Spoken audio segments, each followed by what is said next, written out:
মুসলমানদেরকে এই ঈমান, যে ঈমান নিজের মসজিদের হেফাজত করতে পারবে না, এই ঈমান নিয়ে বেঁচে থাকার কোনো অধিকার আমাদের নেই এই দেশের মধ্যে।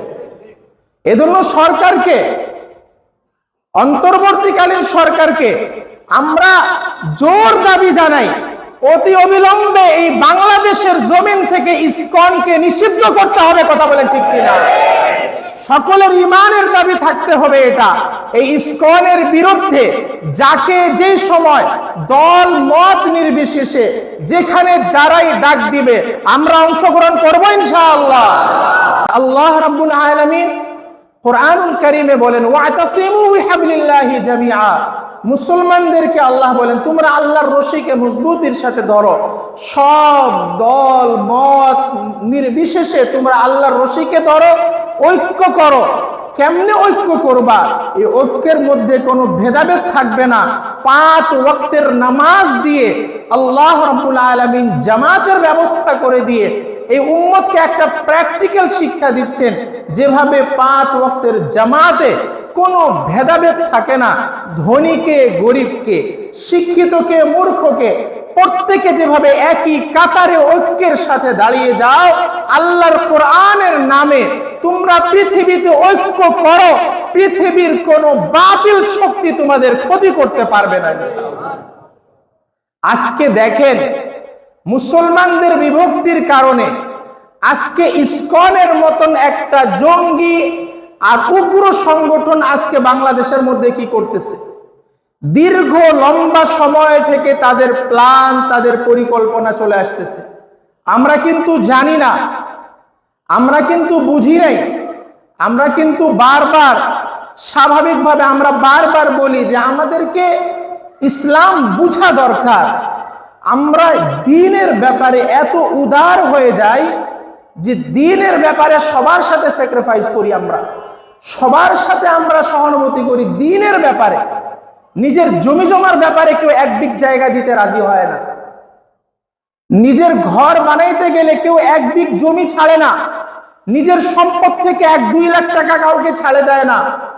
কিন্তু মনে রাখেন, দ্বীনের বিষয় আসলে মানুষ যেন একবার দয়ার সাগর হয়ে যায়, সবকিছু বিলে দিতে রাজি হয়ে যায়, ঈমানের সাথে কম্প্রোমাইজ করতে রাজি হয়ে যায়, কোনো সমস্যা নেই।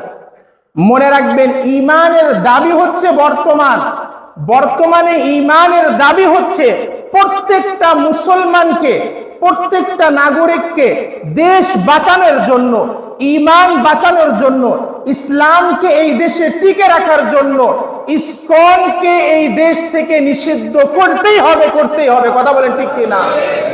এরা পায়তারা চালাইতে চালাইতে আমরা মুসলমানরা, ওলামায়ে কেরামরা, সাধারণ মুসলমানরা কিছুদিন আগে আমরা দেখাই দিয়েছি, ইসলামের শিক্ষা আমরা দেশব্যাপী না, পুরা পৃথিবীবাসীকে দেখিয়ে দিয়েছি যে সংখ্যালঘুদেরকে কিভাবে নিরাপত্তা দিতে হয়। সংখ্যালঘুদেরকে নিরাপত্তা দেওয়ার দৃষ্টান্ত বাংলাদেশ যেভাবে শিক্ষা দিয়েছে পৃথিবীকে, আপনি খুঁজে দেখেন অন্য কোথাও দৃষ্টান্ত পাবেন না। আপনি পাশের কান্ট্রি ভারত, যাদের দালালি করতে গিয়ে এই দেশের কিছু লোকের সময় পার হয় না, দিবারাত্রি ভারতের দালালি করে যারা, ওই ভারতে দেখেন আমাদের মুসলমানদের অবস্থা কি করতেছে। মুসলমানদের জানমালের নিরাপত্তা থাকতেছে না, অনেক এলাকায় তাদের জীবনের নিরাপত্তা থাকতেছে না, তাদের আইডেন্টিটিকে তারা কি করতেছে? বাতিল করার একটা চক্রান্ত করতেছে। আর বাংলাদেশকে নিয়েও তাদের একটা পায়তারা চলতেছে অনেক দিন ধরে। দেখেন, এই পূজা হলো, বিভিন্ন পূজাগুলোতে হিন্দুদের মন্দিরে মন্দিরে আপনারা সোশ্যাল মিডিয়ায় দেখেন, মাদ্রাসার ছাত্ররা, অন্যান্য ইসলামী দলগুলো কিভাবে তাদের পূজা মণ্ডপগুলোতে পাহারা দিয়েছে। যখন 5ই আগস্টের পরে মন্দিরে মন্দিরে কেউ যেন হামলা করে এখানে সুযোগের সদ্ব্যবহার না করতে পারে, যেন কেউ দাঙ্গা না লাগাই দিতে পারে ধর্মের নামে, এজন্য মুসলমানরা মন্দিরে পাহারা দিয়েছে, গির্জায় পাহারা দিয়েছে, তাদের মণ্ডপে গিয়ে পাহারা দিয়েছে মুসলমানরা। কথা বলেন ঠিক কিনা? মুসলমানরা তাদের মন্দিরকে পাহারা দিয়ে হেফাজত করে, আর এই জালেমরা চিটাগংয়ে মুসলমানদের মসজিদের উপরে আক্রমণ করে। ইসকনের লোকরা মুসলমানদের মসজিদ ভাঙে এই বাংলাদেশের জমিনে। তারা সংখ্যালঘু, আমরা সংখ্যাগরিষ্ঠ। এই দেশে ইসকন যদি মুসলমানদের মসজিদের উপর হামলা করে, মুসলমানদেরকে এই ঈমান, যে ঈমান নিজের মসজিদের হেফাজত করতে পারবে না, এই ঈমান নিয়ে বেঁচে থাকার কোনো অধিকার আমাদের নেই এই দেশের মধ্যে। এজন্য সরকারকে, অন্তর্বর্তীকালীন সরকারকে আমরা জোর দাবি জানাই, অতি অবিলম্বে এই বাংলাদেশের জমিন থেকে ইসকনকে নিষিদ্ধ করতে হবে। কথা বলেন ঠিক কিনা? সকলের ঈমানের দাবি থাকতে হবে এটা। এই ইসকনের বিরুদ্ধে যাকে যে সময় দল মত নির্বিশেষে যেখানে যারাই ডাক দিবে আমরা অংশগ্রহণ করবো ইনশাআল্লাহ। মনে রাখবেন আমাদের এখনো যদি ঐক্য না হয়, এখনো যদি আমরা এক হতে না পারি, এক সময় দেখা যাবে আমি নিজে বাঁচবো করতে গিয়ে একটা ছাগল যখন পালের সাথে চলে, দলবদ্ধ হয়ে চলে, ওই ছাগলের পাল থেকে কোনো বাঘ সাহস পায় না, ভেড়াদের পাল থেকে সাহস পায় না নিয়ে যাওয়ার।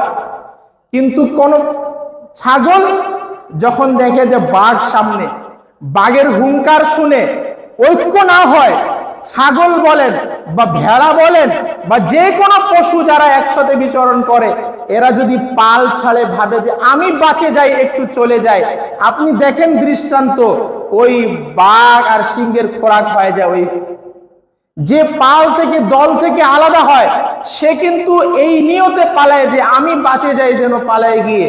কিন্তু বলেন তো সে কি বাঁচতে পারে? না। তাহলে বুঝতে হবে, বাঁচতে হলে দলবদ্ধ হতে হবে, বাঁচতে হলে ঐক্য করতে হবে। আমরা কোনো দল বুঝি না, কোনো মত বুঝি না। মতভেদ থাকতে পারে, দলের পার্থক্য থাকতে পারে, কিন্তু যেখানে আমার দ্বীনের বিষয় আসবে, আমার আল্লাহ রাসূলের বিষয় আসবে, আমার ধর্মীয় অনুভূতির বিষয় আসবে, সেখানে আর মুসলমান আলাদা থাকতে পারে না। বরং 5 আঙ্গুল দেখতে যদিও আলাদা, এই সময় মুঠো বাঁধে আমরা এক হয়ে যাব ইনশাআল্লাহ। আল্লাহ রাব্বুল আলামিন আমাদেরকে ঐক্য করার তৌফিক দান করুন, আমিন। আল্লাহ রাব্বুল আলামিন ইসকন সহ প্রত্যেক বাতিল যারা ইসলামকে নিয়ে চক্রান্ত করে, যারা দেশের স্বাধীনতাকে নিয়ে চক্রান্ত করে, এই সকলকে আল্লাহ রাব্বুল আলামিন তার কুদরত দ্বারা এই দেশে তাদেরকে উপযুক্ত আল্লাহ দৃষ্টান্ত শাস্তি দান করুন, আমিন।